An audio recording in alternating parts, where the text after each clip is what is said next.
Hello friends, welcome back to Magic Dine, a simple way of cooking. ഇന്ന് നമുക്ക് beef വെച്ച് ചോറിനും ചപ്പാത്തിക്കും അപ്പത്തിനൊക്കെ ഒരു കിടു combination ഉണ്ടാക്കാം.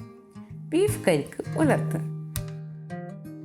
അപ്പോൾ എല്ലാവരും ഈ വീഡിയോ സ്കിപ്പ് ചെയ്യാതെ കാണുക. അതുപോലെ എൻ്റെ ചാനൽ ആദ്യമായിട്ട് കാണുന്നവരാണെങ്കിലും ഇതുവരെ സബ്സ്ക്രൈബ് ചെയ്യാത്തവരാണെങ്കിലും സബ്സ്ക്രൈബ് ചെയ്യുക. അതുപോലെ ഞാൻ അപ്ലോഡ് ചെയ്യുന്ന വീഡിയോസ് എത്രയും പെട്ടെന്ന് നിങ്ങളിലേക്ക് എത്താൻ വേണ്ടി തൊട്ടടുത്ത് കാണുന്ന ബെല്ലൈക്കൺ കൂടെ ക്ലിക്ക് ചെയ്യുക. അപ്പോൾ പ്രിപ്പറേഷൻ എങ്ങനെയാണെന്ന് നോക്കിയാലോ. ആദ്യം നമുക്ക് കുക്കർ അടുപ്പത്ത് വെക്കാം. സ്റ്റവ് കത്തിച്ച് കൊടുക്കാം. നമുക്കിതിലേക്ക് ആവശ്യത്തിന് ഓയിൽ ഒഴിച്ചു കൊടുക്കാം.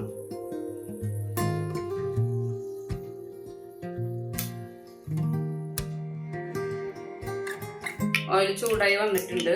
നമുക്കിനി ഇതിലേക്ക് 2 സബോള നീളത്തിൽ അരിഞ്ഞത് ഇട്ട് കൊടുത്ത് സോട്ട് ചെയ്തെടുക്കാം.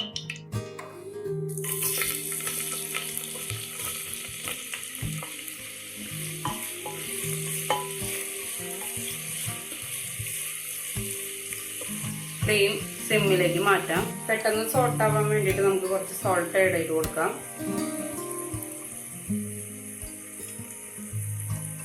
നടുമുറിച്ച 7 പച്ചമുളകും 2 ടേബിൾ സ്പൂൺ ജിഞ്ചർ ഗാർലിക് പേസ്റ്റും ആഡ് ചെയ്ത് വഴറ്റാം. ഇത് നന്നായിട്ട് വഴന്നു വന്നിട്ടുണ്ട്. നമുക്ക് ഇനി ഇതിലേക്ക് 1/2 കപ്പ് കരിക്ക് ചേർത്ത് കൊടുക്കാം. ഞാനിവിടെ ഈ രീതിയിലാണ് കട്ട് ചെയ്തെടുത്തിട്ടുള്ളത്.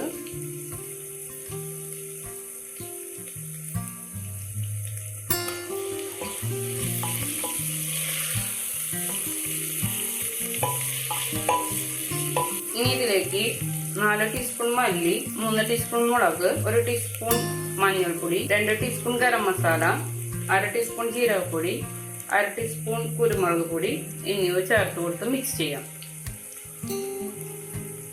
പച്ചമണം മാറി വന്നിട്ടുണ്ട്. നമുക്കിനി ഇതിലേക്ക് ബീഫ് ഇട്ട് നല്ലപോലെ മിക്സ് ചെയ്ത് അടച്ചു വെച്ച് വേവിക്കാം. 750 ഗ്രാം ബീഫാണ് എടുത്തിട്ടുള്ളത്.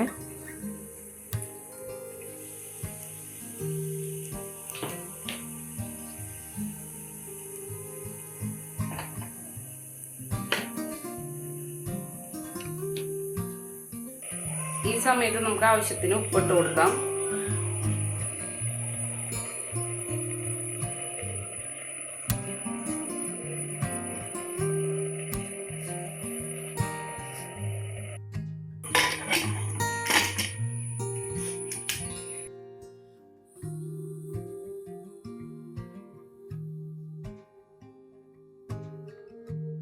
ബീഫ് 8 വിസിൽ അടിച്ച് പ്രഷർ പോയിട്ടുണ്ട്. നമുക്ക് ഇനി ഇതൊന്ന് ഓപ്പൺ ചെയ്ത് നോക്കാം.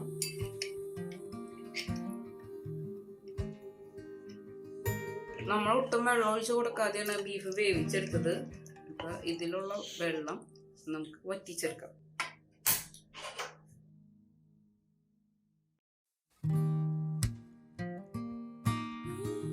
ബീഫിലെ വെള്ളമൊക്കെ നന്നായി വറ്റി വന്നിട്ടുണ്ട്. നമുക്കിതിന് മാറ്റി വയ്ക്കാം. മറ്റൊരു പാൻ വെച്ച് താളിക്കാനുള്ള കുറച്ച് ഓയിൽ ഒഴിച്ച് കൊടുക്കാം. നമുക്കിതിലേക്ക് 2 തണ്ട് കറിവേപ്പില ഇട്ട് കൊടുക്കാം. ഉള്ളി ഇട്ട് കൊടുക്കാം.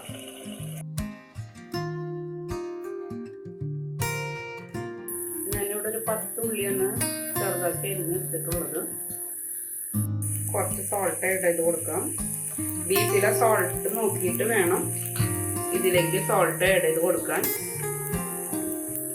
ഇനി ഇതൊരു ഗോൾഡൻ ബ്രൗൺ കളർ ആകുന്നത് വരെ വെയിറ്റ് ചെയ്യാം. ഉള്ളിപ്പം നന്നായിട്ട് മൂത്ത് വന്നിട്ടുണ്ട്. നല്ല ഗോൾഡൻ ബ്രൗൺ കളറായിട്ടുണ്ട്. നമുക്കിനി ഇത് ബീഫിലേക്ക് ചേർത്ത് കൊടുത്ത് നന്നായി മിക്സ് ചെയ്യാം.